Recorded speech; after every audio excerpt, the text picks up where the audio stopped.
ಇವತ್ತಿನ recipe Mangaluru side ಮಾಡುವಂಥ ಒಂದು ಬಾಂಗಡೆ ಪುಳಿಮುಂಚಿ. ತುಂಬ ಫೇಮಸ್ ಆಗಿರೋವಂಥದ್ದು, ತುಂಬ ಟೇಸ್ಟಿಯಾಗಿಯೂ ಇರುತ್ತೆ. ಹೇಗೆ ಮಾಡೋದು ಅಂತ ನೋಡ್ಕೊಳ್ಳೋಣ. ಮೊದಲಿಗೆ ನಾವಿಲ್ಲಿ ಮಸಾಲವನ್ನು ರೆಡಿ ಮಾಡ್ಕೊಳ್ಳೋಣ. ಅದಕ್ಕೆ ನಾನಿಲ್ಲಿ ಒಂದು ಪ್ಯಾನ್ನ ಇಟ್ಕೊಂಡು 1/4 ಟೇಬಲ್ ಸ್ಪೂನ್ನಷ್ಟು ಕಾಳು ಮೆಣಸು, 1/4 ಟೇಬಲ್ ಸ್ಪೂನ್ನಷ್ಟು ಮೆಂತ್ಯೆ, 1/4 ಟೇಬಲ್ ಸ್ಪೂನ್ನಷ್ಟು ಅಜ್ವೈನ್ ಅಥವಾ ಓಂಕಾಳು, ಅರ್ಧ ಟೇಬಲ್ ಸ್ಪೂನ್ನಷ್ಟು ಜೀರಿಗೆ, ಅರ್ಧ ಟೇಬಲ್ ಸ್ಪೂನ್ನಷ್ಟು ಸಾಸಿವೆ, ಹಾಗೆಯೇ 2 ಟೇಬಲ್ ಸ್ಪೂನ್ನಷ್ಟು ನಾನಿಲ್ಲಿ ಕೊತ್ತಂಬರಿ ಬೀಜವನ್ನು ಹಾಕ್ಕೊಂಡು ಸ್ವಲ್ಪ ರೋಸ್ಟ್ ಮಾಡ್ಕೊಳ್ತಾ ಇದ್ದೀನಿ. ಬೇಕು ಅಂದರೆ 1 ಟೇಬಲ್ ಸ್ಪೂನ್ನಷ್ಟು ಕೊಬ್ಬರಿ ಎಣ್ಣೆಯನ್ನು ಸಹ ಹಾಕ್ಕೊಂಡು ಇಲ್ಲಿ ರೋಸ್ಟ್ ಮಾಡ್ಕೋಬಹುದು. ನಾನು ಯೂಸ್ ಮಾಡಿಲ್ಲ, ಹಾಗೆಯೇ ಡ್ರೈ ರೋಸ್ಟ್ ಮಾಡ್ಕೊಳ್ತಾ ಇದ್ದೀನಿ. ಈಗ 10 ರಿಂದ 12 ಬ್ಯಾಡಗಿ ಮೆಣಸನ್ನು ಸೇರಿಸ್ಕೊಳ್ತಾ ಇದ್ದೀನಿ. ಇದನ್ನು ಸ್ವಲ್ಪ ಹಾಗೆಯೇ ರೋಸ್ಟ್ ಮಾಡ್ಕೊಳ್ಳೋಣ. 2 ನಿಮಿಷ ಚೆನ್ನಾಗಿ ರೋಸ್ಟ್ ಮಾಡ್ಕೊಂಡಿದ್ದಾದಮೇಲೆ ನಾನಿಲ್ಲಿ 8 ರಿಂದ 10 ಬೆಳ್ಳುಳ್ಳಿ ಎಸಳನ್ನು ಸೇರಿಸ್ಕೊಳ್ತಾ ಇದ್ದೀನಿ. 1 ಇಂಚಿನಷ್ಟು ಶುಂಠಿ, 1 ನಿಂಬೆಹಣ್ಣಿನ ಗಾತ್ರದ ಹುಣಸೆ ಹಣ್ಣು, ಹಾಗೆಯೇ 1 ಈರುಳ್ಳಿನ ಕಟ್ ಮಾಡಿ ಸೇರಿಸ್ಕೊಳ್ತಾ ಇದ್ದೀನಿ. 1/4 ಟೇಬಲ್ ಸ್ಪೂನ್ನಷ್ಟು ಅರಿಶಿನ ಪುಡಿನ ಹಾಕ್ಕೊಂಡು ಇದನ್ನು ರುಬ್ಕೊಳ್ತಾ ಇದ್ದೀನಿ.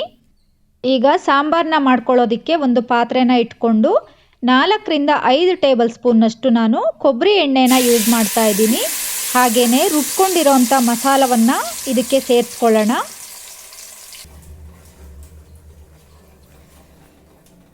ಈಗ ಈ ಮಸಾಲ ಎಣ್ಣೆ ಜೊತೆಗೆ ಚೆನ್ನಾಗಿ ಫ್ರೈ ಆಗಬೇಕು.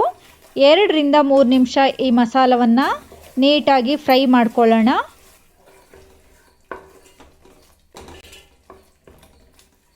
ಮಸಾಲ ಚೆನ್ನಾಗಿ ಫ್ರೈ ಆದಮೇಲೆ ನಾನಿಲ್ಲಿ ಗ್ರೇವಿ ಥಿಕ್ನೆಸ್ನ ನೋಡಿಕೊಂಡು ನೀರನ್ನು ಸೇರಿಸ್ಕೊಳ್ತಾ ಇದ್ದೀನಿ. ನೋಡಿಬಿಟ್ಟು ಎಷ್ಟು ನೀರು ಬೇಕೋ ಅಷ್ಟನ್ನು ಸೇರಿಸ್ಕೊಳ್ಳಿ. ಈಗ ನೀಟಾಗಿ ಒಂದು ಸಲ ಮಿಕ್ಸ್ ಮಾಡಿದ್ದಾದಮೇಲೆ 2 ನಿಮಿಷ ಈ ಗ್ರೇವಿನ ಕುದಿಸ್ಕೊಳ್ಳೋಣ. ಈಗ ನಾನಿಲ್ಲಿ ರುಚಿಗೆ ತಕ್ಕಷ್ಟು ಉಪ್ಪನ್ನು ಹಾಕ್ಕೊಳ್ತಾ ಇದ್ದೀನಿ. ನಾನಿಲ್ಲಿ ಕಲ್ಲುಪ್ಪನ್ನು ಯೂಸ್ ಮಾಡ್ತಾ ಇದ್ದೀನಿ.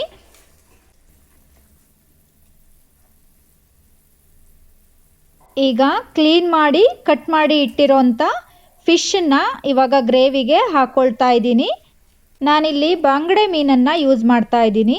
ನಿಮಗೆ ಯಾವುದೇ ರೀತಿಯ ಮೀನನ್ನು ಸಹ ಈ ರೀತಿಯಾಗಿ ನೀವು ಮಾಡ್ಕೋಬಹುದು, ತುಂಬ ಚೆನ್ನಾಗಿರುತ್ತೆ. ಈಗ ಎಲ್ಲ ಫಿಶನ್ನು ಹಾಕಿದ್ದಾದಮೇಲೆ ಈ ರೀತಿಯಾಗಿ ಮಿಕ್ಸ್ ಮಾಡ್ಕೊಳ್ಳೋಣ.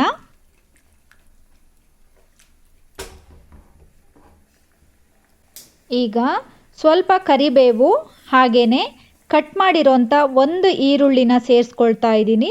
ಹಾಗೆಯೇ ಸಣ್ಣದಾಗಿ ಹೆಚ್ಚಿದಂಥ ಸ್ವಲ್ಪ ಶುಂಠಿಯನ್ನು ಹಾಕ್ಕೊಳ್ತಾ ಇದ್ದೀನಿ. ಫ್ಲೇವರ್ ಚೆನ್ನಾಗಿರುತ್ತೆ ಅಂತ ಅಷ್ಟೇ. ಈಗ ಇದನ್ನೆಲ್ಲ ಹಾಕಿದ್ದಾದಮೇಲೆ ಒಂದು ಸಲ ಈ ರೀತಿ ಮಿಕ್ಸ್ ಮಾಡ್ಕೊಳ್ಳೋಣ. ಮಿಕ್ಸ್ ಮಾಡಿಬಿಟ್ಟು ಲಿಡ್ನ ಕ್ಲೋಸ್ ಮಾಡಿ 5 ರಿಂದ 6 ನಿಮಿಷ ಸಾಂಬಾರನ್ನ ಕುದಿಸ್ಕೋಬೇಕು. ಫಿಶ್ ಬೇಗ ಬೇಯೋದ್ರಿಂದ ಜಾಸ್ತಿ ಬೇಯಿಸೋವಂಥ ಅವಶ್ಯಕತೆ ಇಲ್ಲ.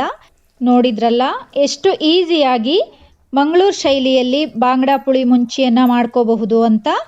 ನೀವು ಸೀ ಫುಡ್ ಲವರ್ಸ್ ಆಗಿದ್ದರೆ ಖಂಡಿತ ನಿಮ್ಮ ಮನೆಯಲ್ಲಿ ಒಮ್ಮೆ ಟ್ರೈ ಮಾಡಿ. ವಿಡಿಯೋ ಇಷ್ಟ ಆಗಿದ್ದರೆ ಲೈಕ್ ಮಾಡಿ, ಶೇರ್ ಮಾಡಿ, ಹಾಗೆಯೇ ಚಾನಲ್ನ ಸಬ್ಸ್ಕ್ರೈಬ್ ಮಾಡಿ. Thanks for watching.